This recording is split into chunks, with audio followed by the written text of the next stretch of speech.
கர்த்தருடைய பரிசுத்த நாமத்திற்கு மகிமை உண்டாவதாக. இன்றைய இறைவார்த்தை உபாகமம் 30:15.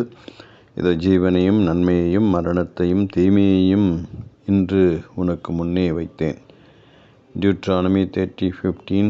See, I set before you today life and prosperity, death and destruction என்று வாசிக்கிறோம். மோசேயினுடைய இறுதி வார்த்தைகள் இஸ்ரவேலின் தெரிந்து கொள்ளுதல், அவரவர்களுடைய சித்தத்திற்கு அவர் ஒப்படைக்கிறதை பார்க்கிறோம்.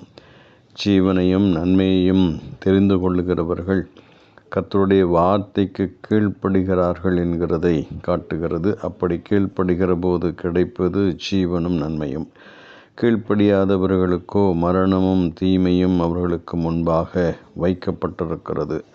2 நல்ல காரியங்கள், 2 தீய காரியங்கள் முன்பாக வைக்கப்பட்டிருக்கிற போது தெரிந்து கொள்ளுகிறதும் அதை நிராகரிக்கிறதும் ஏற்றுக்கொள்ளுகிறதும் ஏற்றுக்கொள்ளாமல் இருக்கிறதும் இஸ்ரவேல் மக்களுடைய கரத்திலே இருக்கின்ற ஒன்று என்கிறதை மோசே இங்கே அவர்களுக்கு முன்பாக அவர்களுடைய சுய சித்தத்திற்கு விட்டு விடுகிறதை நாம் வாசிக்க முடிகிறது.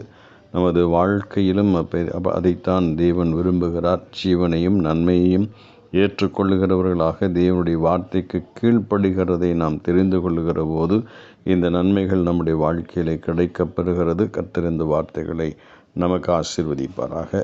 ஆமென்.